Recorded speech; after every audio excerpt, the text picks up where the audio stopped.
राग म्हणजे काय? आपली डेफिनेशन असं आहे की राग येणं म्हणजे की आपल्या स्वतःला समोरच्या व्यक्तीकडून ज्यावेळेस अपमान होतो त्यावेळेस आपल्याला राग येतो, की आपण स्वतःला तसं डेफिनेशन आपल्या मनाशी तयार करतो. पण रागाचा खरा अर्थ असा आहे की समोरच्या व्यक्ती जो चुका करतो आणि त्याचं रिॲक्शन आपल्या विचारावर करतो. आपण रोज रोज त्याचा विचार करतो किंवा ज्यावेळेस समोरचा व्यक्ती आपल्याशी बोलताना आपलं मन दुखतं आणि तो व्यक्ती स्वतःवर त्याचं असं दाखवून देतो की काहीच नाही, माझी काही चुकी नाही असं म्हणून तो ज्यावेळेस निघून जातो आणि तो उठून गेल्याच्यानंतर त्यांनी जे बोललं त्या शब्दांचं आपण विचार करून स्वतःला त्रास करून घेतो, तो म्हणजे राग. खरं तर राग ही गोष्ट आहे जो व्यक्ती चुकीचं बोलतो आणि तो निघून पण जातो.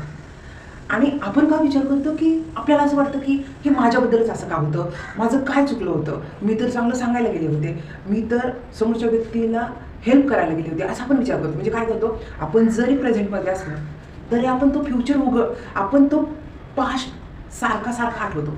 म्हणजेच काय, आपण काय करतो, समजा आपलं मन दुखलंय, आपल्या घरच्यांनी आपलं मन दुखलं, आपण काय करतो, तो व्यक्ती निघून जातो आणि आपण तीच गोष्ट सारखं डोक्यात आणतो. म्हणजे आपण हसत नाही आहे किंवा त्या कामामध्ये आनंदी नाही राहत, आपला मूड डाऊन राहतो. म्हणजे हे सगळं नुकसान आपण स्वतः करून घेतो. हे तुमच्याबद्दल पण होते ना. कारण जो राग आहे ना, तो म्हणजे आपण स्वतःला त्या शब्दात अडकून ठेवतो, आपण स्वतःला मोकळं नाही करत. त्याच्यामुळे आपल्याला जास्त त्रास होतो. त्रास म्हणजे काय की बॉडीवर साईड इफेक्ट होतो. म्हणजेच काय, आपलं जे रुटीनमधलं काम असतं ते फोकसने नाही करत. जो क्षण आनंदाचा आहे त्याच्यात आपण इन्व्हॉल्व होत नाही. म्हणजेच काय, सगळं नुकसानच करून घेतो ना. खरं तर जो व्यक्ती आपल्याशी वाईट वागला, ज्या व्यक्तीने आपलं मन दुखवलंय, त्याच्यावर साईड इफेक्ट काय होत नाही, तो तर मस्त हॅपी राहतो. मग आपण का आपल्याला त्रास करून घेतो, या पॉईंटचा नक्कीच विचार केला पाहिजे. बघा, असं खूपदा होतं. म्हणजे एखादी खूप छान विचारांची मुलगी असते, आपण स्टोरीमधून पाहू, आणि ती तिच्या विचारात, तिच्या आनंदात ती फोकसने काम करत असते. आणि मग काही दिवसात असं अचानक होतं की तिला एक मित्र भेटून जातो आणि मग तो मित्र पण तिची अगोदर सुरुवातीला केअर घेत असतो आणि छान दोघांचं पण चाललेलं असतं. पण गोंधळ असा होतो, ही खूप हार्डवर्क करणारी मुलगी असते, ही स्वतःचं घर पण छान सांभाळत असते, त्या मुलाला ती वेळ देऊ शकत नाही. गोंधळ असा होतो, खरं तर तो मुलगा डिसिप्लिने नसतो आणि मग हिला ज्यावेळेस तो फ्रेंडशिपमध्ये असतो तर जी मुलगी खूप छान सगळ्याला छान पाहत असते, घर पाहत असते, स्वतःचं जॉब पाहत असते, तिला तो ब्लेम करतो. आता ब्लेम करून तो निघूनच जातो आणि त्याच्या कामामध्ये मस्त आनंदी राहतो. पण तो ज्यावेळेस तिला बोलून जातो ना, त्याचा साईड इफेक्ट असा होतो, ही मुलगी खूप चंचल असते, खूप हसरी असते, सगळ्यांना खूप छान आनंदी ठेवणारी असते. हिच्यात असं होतं की तो ब्लेम करून गेलाय तर ती स्वतःला त्रास करून घ्यायला लागते.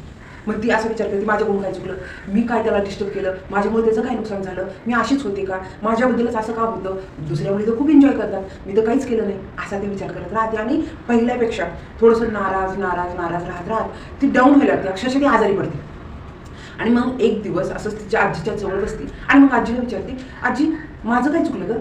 त्यावेळेस तिची आजी तिच्या डोक्यावरून हात फिरवते, सांगते, बाळा, खरं तर त्या व्यक्तीने स्वतःकडे पाहायचं होतं, तो तुला ब्लेम करून निघून गेला आणि तू आत्ता प्रेझेंटमध्ये असताना सुद्धा पास्टचा विचार करत करत स्वतः त्रास करून घेतला. म्हणजे खरं तर जो राग होता त्या रागाचा उपयोग तरी स्वतःवर करायच्या ऐवजी तू त्या रागाचा त्रास स्वतःला करून गेला. तर तू काय कर, त्या विचारातून स्वतःला मोकळं कर. म्हणजे काय, तुला तुझं जे काम आहे, तुझं जे रिस्पॉन्सिबिलिटी, तुझा जो आनंद आहे, त्याचा तू खूप छान आनंद घेत राहायचे आणि तुला रोजचा दिवस खूप चांगला वाटेल. म्हणजे रागाचा जो साईड इफेक्ट व्हायला पाहिजे तो समोरच्या व्यक्ती करून घेत नाही आणि जो चांगल्या मनाचा असतो, स्वतःच्या छोट्याशा गोष्टीकडे लक्ष देतो, तो व्यक्ती समोरच्या व्यक्तीचे बोलणे ऐकून किंवा तो मलाच का बोलला ह्या विचारात स्वतःला कितीतरी दिवस, कितीतरी महिने, कितीतरी वर्ष त्या रागामध्ये स्वतः ठेवतं. आणि मग काय, आपण असं करतो की नाही, मी इतकी चांगली आहे मग मलाच का. आपण चांगले आहेत ना, तर आपण त्या व्यक्तीला खरं तर आपल्या विचारातून सोडून दिला पाहिजे. आजपासून इथून पुढे तुम्ही नक्कीच ह्या पॉईंटचा विचार करा की जर राग येत असेल, समोरचा व्यक्ती आपल्याला ब्लेम करत असेल, तर ह्या पॉईंटचा विचार करायचा आहे की मी त्याच्या विचाराने स्वतःला त्रास करून घेण्यापेक्षा, माझ्या बॉडीवर जे रिॲक्शन होण्यापेक्षा मी त्याच्या विचाराला सोडून दिला. हां, मी बेस्ट आहे ना, मी छान आहे, तर मी अजून माझ्यात काय छान करू शकतो ह्या पॉईंटचा विचार करा. म्हणजे तो रागाचा साईड इफेक्ट तुमच्या होणार नाही आणि रोजचा दिवस तुम्ही छान आनंदी राहू शकता. तर थँक्यू. वेळ काढून तुम्ही माझा व्हिडिओ पाहिला त्याच्याबद्दल खूप सारे धन्यवाद.